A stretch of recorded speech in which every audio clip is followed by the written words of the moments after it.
Well, for its part, Russia has maintained that it has no intention to invade its neighbor, Ukraine. Its only issue, it says, has to do with Ukraine trying to get membership of the NATO security alliance. But NATO has responded saying that Russia cannot make the demand for Ukraine to be kept out of the organization. There's also the issue of a deployment of NATO forces along Eastern Europe, which Russia sees as a provocation. Let's talk more about this with Professor Irina Filatova.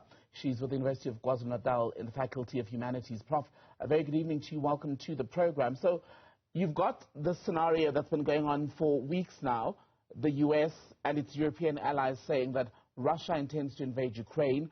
The Russians still maintain they have no intention to do that. Is this a one-sided lust, shall we say, for war? One-sided, one-sided, you mean from the American side? Yes. Or what is it? I see. I wouldn't say so. I don't think anybody wants war, either Russia or the Americans. They're less than anybody, Ukraine or Europe. Nobody wants war.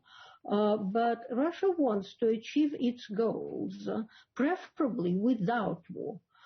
It has sent its ultimatum to the United States, in which it listed its demands to NATO and to the United States. And some of these demands are simply, for these organizations and for the United States, are simply not, they simply can't do what is required, what is demanded by Russia. They will have to actually dissolve NATO if they try to do what Russia wants. So basically, the United States have been really saying all the time that Russia is ready, Russia will attack, Russia will attack. Now, observers on all sides say that Russia is ready and is capable to attack. Whether it will, I do not know, and I don't think anybody knows. And just on the warnings that an invasion of Ukraine by Russia is imminent, it got so specific at some point this week that an exact date was being thrown out, people saying the 16th of February would be when it's likely to happen. We know it hasn't happened. There have been questions as well raised about how sound U.S. intelligence is. Some people even referencing what happened in Iraq in 2003, where U.S. intelligence was used to go look for weapons of mass destruction. They were never found, but a war happened. So how credible is the intelligence that the Americans and their NATO allies are relying on to make these warnings? Well, look, I was watching it in amazement because I can't understand why would they predict with such, with an hour almost, that there will be an attack, they will cross the border, they will attack. Why would they undermine their own credibility? Either their intelligence doesn't work at all, or they are being sort of misled by the Russian intelligence or Russian propaganda or whatever it is. Or maybe there can be another sort of explanation which I can offer.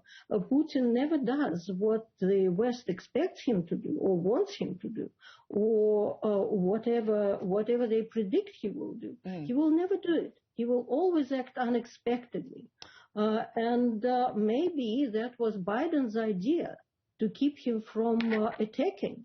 And, Prof, just on that point then, do you believe Russia or President Putin's claim when he says he has no intention to invade Ukraine? Because, I mean, just today, he was overseeing major military drills while all of this was going on. He also has ordered the start of strategic nuclear exercises. That doesn't help the situation, does it? No, it doesn't. And I'm pretty sure that, again, Russia does not want to invade Ukraine, but it wants to achieve what it wants to achieve.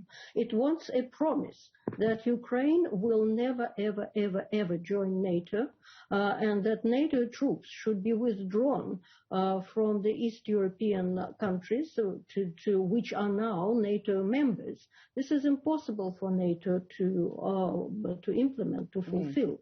And equally, they cannot say that Ukraine or any other country will never, ever, ever join their ranks, because this is against their rules, against their constitution, against the constitution of this organization. But one way or another, I'm sure that Russia will achieve its goals, probably whatever the cost. When you say whatever the cost, does that mean then that an invasion, even if it's not now, is still possible? Because as you say, just today, the head of the NATO chief, Jens Stoltenberg, was saying that they cannot meet their demands. I don't think that there necessarily will be an invasion. Russia has so many means to pressure Ukraine and to pressure Europe. It has so many capabilities, both propaganda, technical, energy pressure. Europe, to a very large extent, depends on the Russian supplies of gas, and not only that, Russia is very closely connected to Europe, with Europe, both financially, in terms of trade, in terms of many other things. And if there are any sanctions, these sanctions will hit Europe as well, and the whole world, actually. So no, I think that you don't need an invasion to achieve your goals. Russia has many other means to pressure the West, and this is exactly what it is doing. Even sending the troops to the western border is a pressure, on the West to accept its conditions. And Prof, do you think, finally, and apologies for jumping in there as you were speaking earlier, do you think that the violations that we're seeing in eastern Ukraine now, either side saying the other is violating the ceasefire conditions, is that part of a pressure campaign? It could be part of the pressure. I don't think that Ukraine is actually attacking. I think that this is a propaganda stint. Unfortunately, in terms of, it's a very unfortunate for Ukraine, because it really doesn't need any clashes at the moment.